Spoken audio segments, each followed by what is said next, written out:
Hello दोस्तों। एतिमादुद्दौला का मकबरा आगरा में बेबी ताज के नाम से भी जाना जाता है। यह मुगल दरबार के एक मंत्री का मकबरा है।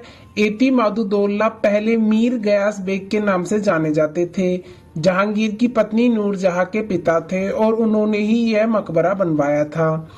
आगरा में एतिमादुद्दौला का मकबरा चारबाग शैली के बगीचे के बीच में खूबसूरती से खड़ा है। सुंदर परिदृश्य वाला बगीचा और संगमरमर पर जटिल जड़ाऊ काम यहाँ आने वाले हर व्यक्ति को आकर्षित करता है।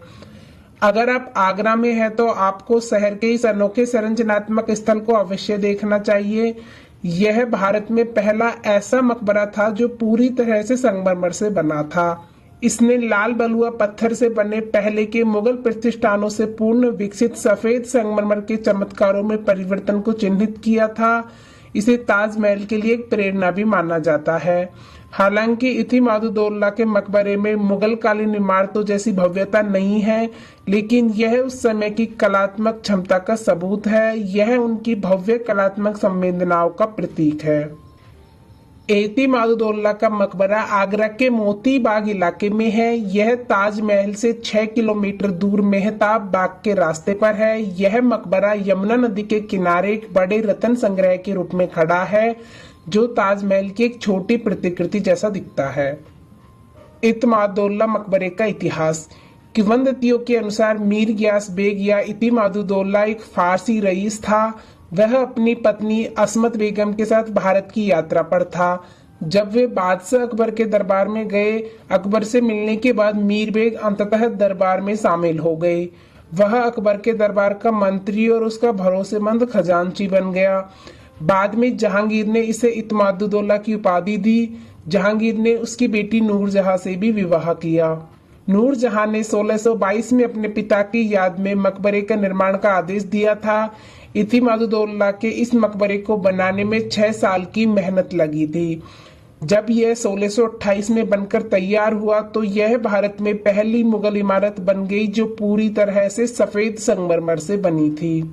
यह मकबरा मीर गयास बेग के सुसंस्कृत व्यक्तित्व को दर्शाता है। यह नूरजहां की कलात्मक क्षमताओं को भी दर्शाता है, जिन्होंने अपने समय में चुपचाप मुगल साम्राज्य पर पर्दे के पीछे से शासन किया था।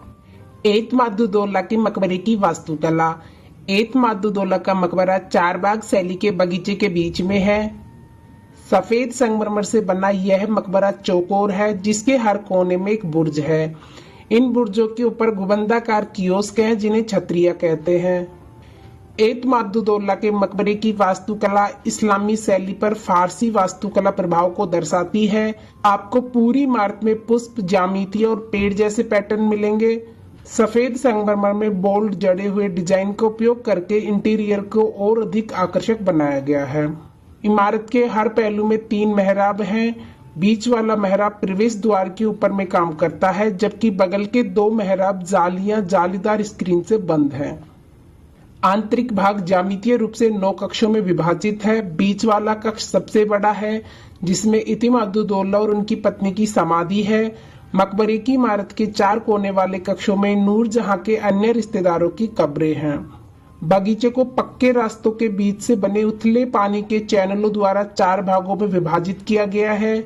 वे हरी घास से ढके हुए हैं और प्रत्येक में एक फव्वारा के साथ एक आयताकार पूल है। एतिमादुद्दौला के मकबरे पर करने योग्य गतिविधियां। मकबरे की इमारत का दौरा। एतिमादुद्दौला का मकबरा भले ही कम जाना जाता हो, लेकिन इसकी खूबसूरती मुगल काल के अन्य मकबरों से कम नहीं है। इमारत में सिर्फ एतिमादुद्दौला की ही समाधि नहीं है, बल्कि उनकी पत्नी और नूरजहां के अन्य रिश्तेदारों की भी समाधि है। जब आप गलियारों से गुजरते हैं, अलग अलग कक्षों से गुजरते हैं, तो यह आपको समय में पीछे ले जाता है। अंदर शांति और आत्मनिरीक्षण का माहौल है। वास्तुकला पर अचंभित होना। एतिमादुद्दौला का मकबरा मुगल वास्तुकला में एक संक्रमणकालीन चरण का प्रतीक है। अंदरूनी भाग जटिल डिजाइन कार्य और सफेद संगमरमर पर अर्धकीमती पत्थरों की जड़ाई से सुसज्जित है। लाल बलुआ पत्थर और सफेद संगमरमर के बीच संतुलन दर्शाता है कि मुगल कितने कलात्मक थे। मेहराबों से लेकर बगीचे के लेआउट तक हर विवरण उनकी दृष्टि को झलक देता है। शांति का आनंद लें। एतिमादुद्दौला मकबरा उद्यान शांति और सुकून का स्थान है। यह एक सुंदर उद्यान है जो हरी घास और जीवंत फूलों की क्यारियों से ढका हुआ है। जमीन पर पेड़ और झाड़ियां भी लगाई गई हैं। उद्यान के अलावा आप यमुना नदी गैलरी में भी समय बिता सकते हैं, जहां से आपको नदी का मनमोहक दृश्य दिखाई देता है। एक शांत कोना खोजें और इस शांत वातावरण में कुछ पल बिताएं। इत्मादुल्ला मकबरे का समय और प्रवेश शुल्क। आगरा में इत्मादुल्ला का मकबरा पूरे साल खुला रहता है। आप इसे किसी भी दिन देख सकते हैं। इत्मादुल्ला का मकबरा सूर्योदय से सूर्यास्त तक खुला रहता है। इत्मादुल्ला के मकबरे का टिकट भारतीय नागरिकों और सार्क और बिस्मेटिक देशों के पर्यटकों के लिए 30 रुपए प्रति व्यक्ति है। अन्य देशों के पर्यटकों के लिए प्रवेश शुल्क 310 रुपए प्रति व्यक्ति है। 15 वर्ष से कम उम्र के बच्चों का प्रवेश के लिए टिकट की आवश्यकता नहीं है।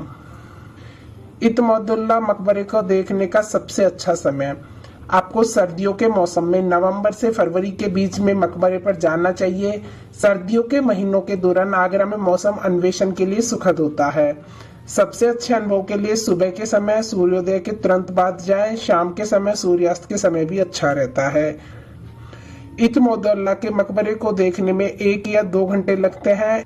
इसमें इत्मादुल्ला या मीर गियास बेग के अलावा कई लोगों की समाधियां हैं।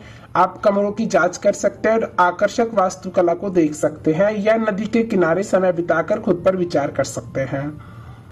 इत्मादुल्ला का मकबरा शहर के केंद्र के करीब है।